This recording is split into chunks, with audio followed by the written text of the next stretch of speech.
Even a single screw in that Rolex costs more than your salary. The salesman didn't whisper it. He said it loudly, loud enough for the entire showroom to hear. The room went quiet for half a second, and then came the smirks. A few customers glanced over the glass counters. One man chuckled under his breath. Another shook his head, already deciding how this would end. Standing there was an older man in faded black jeans, a worn jacket, and boots that had clearly seen better days. No entourage, no security. No flashy watch on his wrist, just calm eyes and a face that didn't react the way everyone expected it to.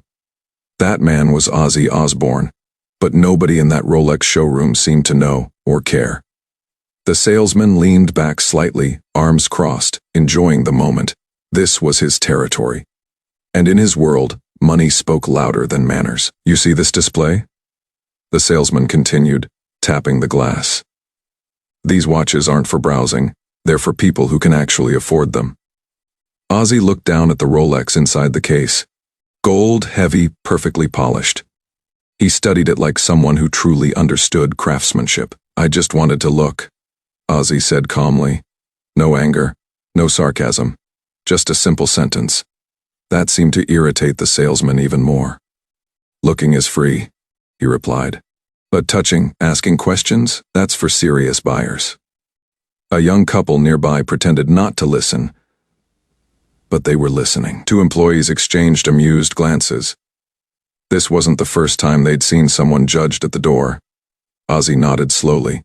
He didn't defend himself. Didn't explain who he was.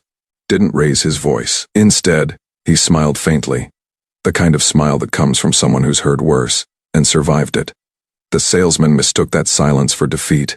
And that was his biggest mistake. Because what he didn't realize, what no one in that showroom realized, was that the man he had just humiliated had enough money to buy every watch in the store twice over.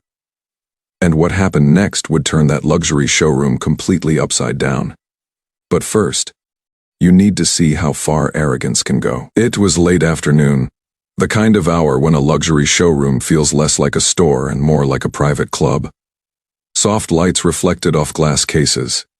Every surface gleamed. Every watch sat perfectly centered, like it knew it was untouchable. The Rolex boutique prided itself on exclusivity, not just in price, but in attitude. The salesman's name was Evan Tailored Suit. Perfect hair. A smile that only appeared when he sensed commission. He had been working there long enough to believe something dangerous, that wealth made him superior, not service-minded. He adjusted his cufflinks and scanned the room, eyes instinctively ranking people by shoes, posture, and confidence. That's when his gaze returned to Ozzy. Still standing there, still calm, still looking, not desperate, not embarrassed, just observant. Evan sighed quietly, the way someone does when they feel inconvenienced. "Sir," he said, walking closer, lowering his voice just enough to sound polite, "this section is limited edition." Ozzy turned toward him. Up close, his face carried lines. Not of stress, but of years lived loudly. His eyes were steady, curious, almost amused. "I know," Ozzy replied. "That's why I'm interested." That answer caught Evan off guard. Not because it was rude, but because it was confident. Confidence coming from this man felt misplaced. Evan forced a smile. Limited edition also means limited access. Ozzy nodded. Fair enough. Then he asked a simple question, the kind real buyers ask. "What year is that model?" Evan hesitated. He hadn't expected that. "It's recent," Evan said vaguely. "Very popular." Ozzy tilted his head slightly. "Automatic movement or manual?" Now Evan's jaw tightened. A few nearby customers had started paying attention again, not because Ozzy looked out of place, but because he didn't sound like it. Evan cleared his throat. "Sir, I don't think this is the right store for you." Ozzy didn't flinch. "Why's that?" he asked. Evan gestured casually at Ozzy's clothes. "At Rolex, we deal with people who don't need to ask about prices." Ozzy smiled again. Faint, patient. "I didn't ask about the price." That landed heavier than Evan expected. Behind the counter, a younger employee glanced over nervously. Near the back of the store, an older staff member, gray, haired, quiet, watched everything without saying a word. Evan felt his authority slipping, and he didn't like it. He reached into the display and lifted the watch, holding it just out of Ozzy's reach. "You see this?" Evan said. "Even a single screw in this Rolex costs more than most people make in a month." The room went quiet again. Ozzy looked at the watch, then at Evan. "Interesting," he said calmly. No argument. No embarrassment. Just one word. Evan laughed softly, the kind of laugh meant to humiliate, not entertain. "You know," he added, "sometimes people walk in here dreaming. Nothing wrong with dreams. Just don't confuse them with reality." Ozzy didn't respond right away. Instead, he took one slow step closer to the counter and rested his hand on the glass. Not possessive, not hesitant. Measured, like a man who understood value far beyond price tags. And in that moment, something shifted, because Evan thought he was in control. The customers thought they were witnessing another quiet rejection. The staff thought it would end like it always did. But none of them realized. This was only the beginning. And the next decision Evan made, driven entirely by ego, would cost him far more than any Rolex ever could. The silence inside the showroom didn't feel peaceful anymore. It felt heavy, watchful. Evan noticed it too. He sensed eyes on him, customers pretending to browse, staff pretending to organize displays, all listening, and instead of calming him, that attention fed something ugly inside him. He straightened his posture and tightened his grip on the watch. "Sir," Evan said, his voice sharper now, "I'm going to be honest with you." Ozzy didn't interrupt. He never did. "We get people like you every week," Evan continued. "They wander in, stare at things they'll never own, ask questions to feel important, and then leave." A soft laugh came from somewhere near the back. Ozzy glanced briefly toward the sound, then back to Evan. "I asked because I appreciate craftsmanship," Ozzy said evenly. "Nothing more." Evan scoffed. "Craftsmanship," he repeated. "This isn't a museum. This is a business." He placed the Rolex back into the display, slowly, deliberately, as if sealing a door. "Now, unless you're planning to make a serious purchase, I'm going to have to ask you to move along." Ozzy studied Evan for a moment. Not with anger, with curiosity. "And what do you consider serious?" he asked. Evan smirked. He leaned slightly closer, lowering his voice just enough to sound cruel instead of loud. Something with commas in it. That did it. A few customers laughed openly now. One man shook his head as if Ozzy had brought this on himself. A woman whispered to her friend, eyes flicking over Ozzy's clothes with thinly veiled judgment. Ozzy felt it, the weight of being measured and dismissed by strangers. But he didn't react. Instead, he reached into his jacket pocket. Evan's eyes lit up instantly. There it is, he thought. The wallet. The act. Ozzy pulled out a small folded paper and placed it gently on the counter. "I was thinking of starting with this one," Ozzy said. Evan unfolded it. For half a second, his expression froze. Then he laughed. Loudly. "This," Evan said, holding it up for others to see. "This is your big move." It was a check. A very real check, with a very real amount written on it. Enough to buy several Rolexes without blinking. But Evan didn't want to see that. "Let me guess," he said, still laughing, "another fake. You people love props." "You didn't even look," Ozzy replied quietly. Evan waved him off. "I don't need to." The staff behind the counter shifted uncomfortably. The younger employee opened his mouth, then closed it again. Evan turned to the crowd. "See this," he said. "This is what happens when fantasy walks into reality." He crumpled the check in his hand. Ozzy's smile faded, just slightly. "Be careful," Ozzy said. "Paper carries more weight than you think." That warning landed on deaf ears. Evan pulled out a lighter from his pocket, a sleek silver one engraved. Pure theatrics, gasps rippled through the room. "Sir," someone muttered. Another whispered, "Is he serious?" Evan flicked the lighter on. The flame danced, and without hesitation, he held it to the corner of the check. The paper curled, blackened, caught fire. The smell hit first. Burning ink, burning money, burning pride. Ozzy didn't move. He didn't shout. Didn't reach for the check. Didn't beg. He simply watched as the flame ate through the paper, calm, almost distant, like someone witnessing a test being failed in real time. The fire died out, ash drifted onto the glass counter. The showroom was silent now. No laughter, no whispers, only shock. Evan dropped the remains into a small metal tray and brushed his hands together. "There," he said coldly. "Problem solved." Ozzy looked at the ashes, then back at Evan. "You've just told me everything I needed to know," he said. Evan rolled his eyes. "And you've just wasted enough of my time." Ozzy nodded once. Then he turned, slowly, and began walking toward the exit. Behind him, no one spoke, no one laughed, and deep down, something unsettled had begun to stir, because arrogance had finally crossed into cruelty.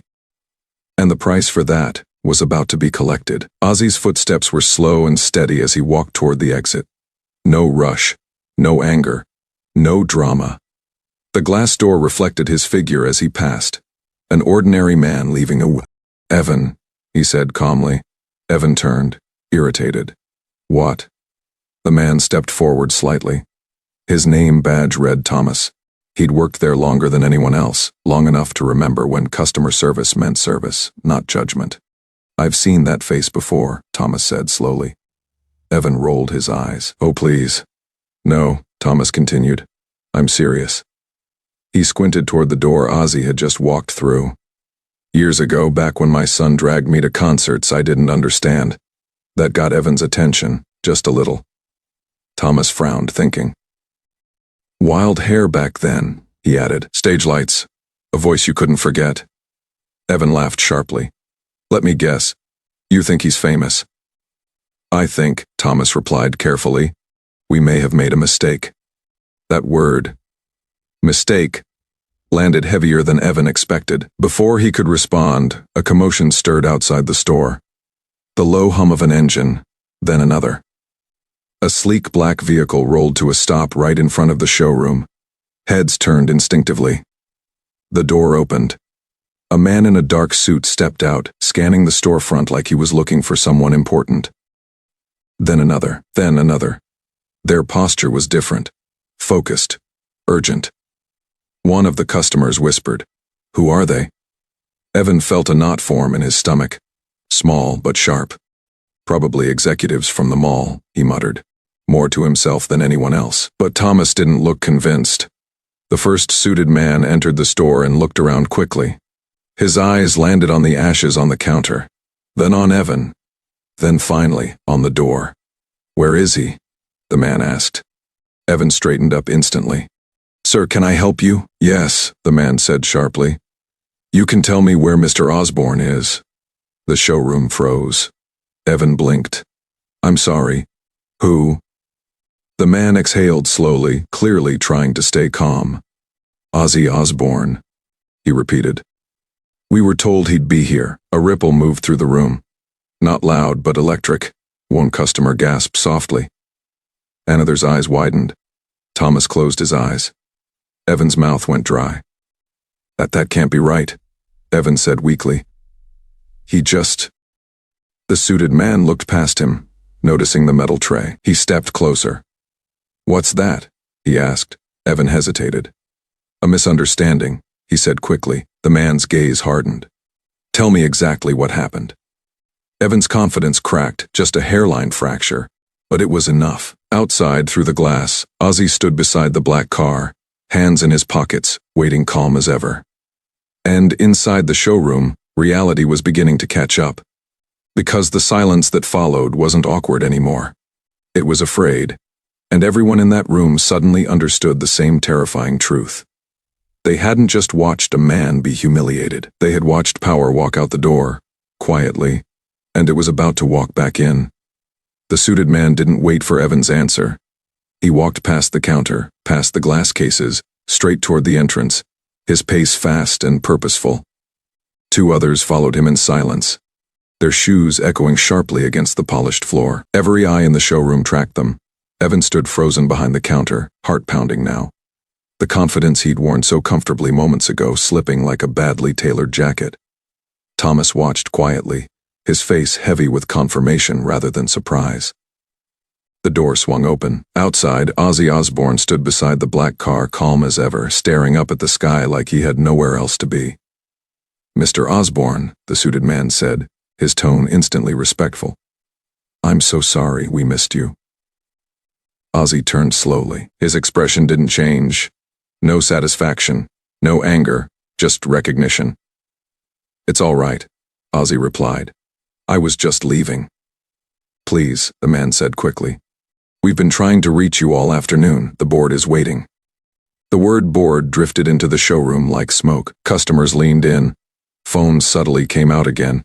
No one pretended not to listen anymore. Ozzy glanced briefly back into the store. That single look did more damage than any shouting ever could. Inside, Evan felt the floor tilt beneath him. "That's him," a woman whispered. "The Ozzy Osbourne?" Another murmured. The suited man stepped aside and gestured toward the entrance. "Yes," he said clearly. "That's Mr. Ozzy Osbourne." The name landed fully now, not as a guess, not as a joke, as a fact. The room changed instantly. The laughter from earlier felt distant, embarrassing. The smirks vanished. Even the watches behind the glass seemed less impressive, even stumbled forward. "Wait," he said, his voice cracking just enough for everyone to hear. "There's been a misunderstanding." Ozzy turned back to him. For the first time since walking in, he really looked at Evan. "Has there?" Ozzy asked calmly. Evan swallowed. I didn't recognize you," he said quickly. "If I had known," Ozzy raised a hand gently. "That's exactly the problem," he said. The words weren't loud. They didn't need to be. You shouldn't have to know who someone is to treat them with respect. The suited man glanced toward the counter. At the tray, the ashes still visible. His jaw tightened. "What happened here?" he asked. No one spoke. Not the customers, not the staff. Thomas stepped forward. "He presented a check," Thomas said quietly. "It was destroyed." "Destroyed." The suited man's face darkened. "Destroyed," he repeated. Evan rushed to explain. It was fake. He insisted. He was wasting our time. "Stop," the man snapped. He turned back to Ozzy, embarrassed now. "Sir," he said, "that check was for the store acquisition, wasn't it?" Ozzy nodded once. "Yes," he replied. "I wanted to see how the place operated before finalizing anything." A collective breath left the room. Acquisition. Ownership. Reality hit like a dropped watch shattering on marble. Evan's legs weakened. "You mean," he whispered, barely audible. "Yes," the suited man said, turning sharply to Evan. "Mr. Osbourne is the majority stakeholder as of this morning." Silence, pure, absolute. Evan stared at Ozzy, his mouth opening and closing, no sound coming out. The customers looked at one another in disbelief. Thomas closed his eyes again, not in shock, but in sadness. Ozzy stepped back into the showroom. The air shifted as he did. "I didn't come here to make a scene," Ozzy said. "I came to make a decision." He glanced around, at the displays, the people, the faces that had judged him. "And I've made it." Evan dropped to his knees. "I'm sorry," he said, voice shaking. "Please, I didn't know." Ozzy looked down at him. "I know," he said quietly. "That's why this matters." The suited men waited in silence. The customers held their breath, and Evan finally understood something far more expensive than any Rolex in the room. Status doesn't grant power. Character does. And his had just been exposed to everyone. Evan stayed on his knees, his hands trembling now. The polished floor suddenly feeling colder than it ever had. "I'll do anything," he said, voice breaking. "Please." "I didn't mean," Ozzy didn't let him finish. He didn't raise his voice, didn't scold him, didn't humiliate him the way he'd been humiliated. He simply looked around the room. At the customers who had laughed. At the staff who had stayed silent. At the older man who hadn't. "Stand up," Ozzy said calmly. Evan hesitated, then slowly rose to his feet, unable to meet Ozzy's eyes. "This isn't about you begging," Ozzy continued. "And it's not about me being recognized." He turned toward the suited executives. "I want a full report," Ozzy said. "Customer interactions, staff conduct, everything." "Yes, sir." One of them replied immediately, already taking notes. Ozzy nodded, then looked back at Evan. You didn't fail because you didn't know who I was, Ozzy said. You failed because you decided who I was.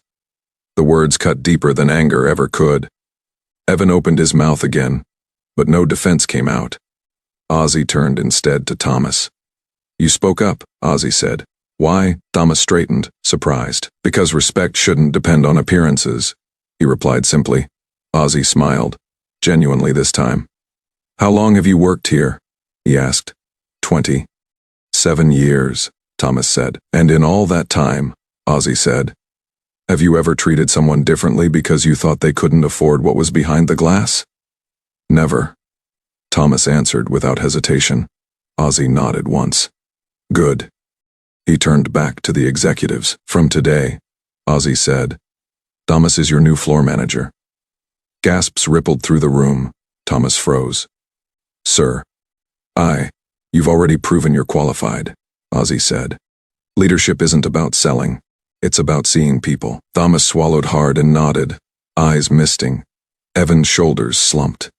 And Evan, Ozzy continued, his voice calm but firm. You will no longer represent this brand. Evan flinched. I understand, he whispered. Ozzy didn't gloat, didn't linger.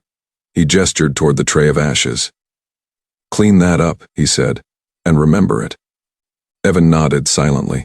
Ozzy turned to the customers.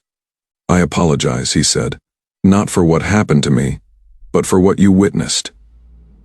No one spoke. Some looked ashamed. Others nodded quietly. Ozzy stepped toward the exit again. Before leaving, he paused beside Thomas. Run it the way you believe it should be run, Ozzy said. I will, Thomas replied. As Ozzy walked out, the showroom felt different. Not quieter, lighter. The watches were still expensive. The glass still gleamed, but something had shifted. Something no price tag could measure. Outside, Ozzy got into the black car. The door closed softly. And as the vehicle pulled away, one truth remained behind. Luxury isn't what you sell. It's how you treat people when you think it doesn't matter. And that lesson, unlike any Rolex in that store, would never fade. The showroom didn't go back to normal after Ozzy left. It couldn't. People eventually drifted toward the exit. Their conversations quieter now. Their movements slower. The laughter from earlier felt embarrassing in hindsight, like remembering a joke you shouldn't have laughed at. Thomas stood behind the counter, staring at the watches he'd seen every day for nearly 3 decades. They looked the same, but they didn't feel the same. A young customer paused near the door and turned back. I'm glad you spoke up, she said softly. Thomas nodded. So am I. Outside, the black car disappeared into traffic, carrying Ozzy Osbourne away without fanfare, without applause. That was the thing about real power. It didn't announce itself. It didn't demand recognition. It didn't need validation. Ozzy hadn't raised his voice once, hadn't insulted anyone, hadn't reminded them of who he was until it mattered. And when it did matter, it wasn't to prove superiority. It was to prove a point. Inside that showroom, everyone learned something that day. Not about watches, not about money. About judgment. They learned how easy it is to confuse appearance with worth. How quickly people decide who deserves respect and who doesn't. How dangerous it is to treat kindness like a luxury instead of a basic standard. Customers learned it in silence. And Thomas learned that quiet integrity, even when unnoticed, eventually finds its moment. Because respect isn't something you switch on when a person looks rich. It's something you practice when you think no one important is watching. Especially then, somewhere along the way, society taught us the wrong lessons. That clothes equal value. That status equals intelligence. That money equals character. But moments like this expose the truth. Character shows up in how you speak to strangers. Power reveals itself in restraint. And humility is the loudest statement a truly confident person can make. Ozzy Osbourne didn't walk into that store to be admired. He walked in to observe. And what he observed told him everything he needed to know. Not about luxury, but about people. So the next time you see someone who doesn't look the part, doesn't dress the way you expect, doesn't fit your mental image of success, pause, Because the quietest person in the room might be carrying the heaviest story. The simplest outfit might hide the greatest influence. And the person you underestimate today might be the one who changes your life tomorrow. Respect costs nothing, but the lack of it can cost everything. If you believe humility is real strength, type respect in the comments. And tell me, honestly, should Evan have been fired or forgiven? Fire or forgive?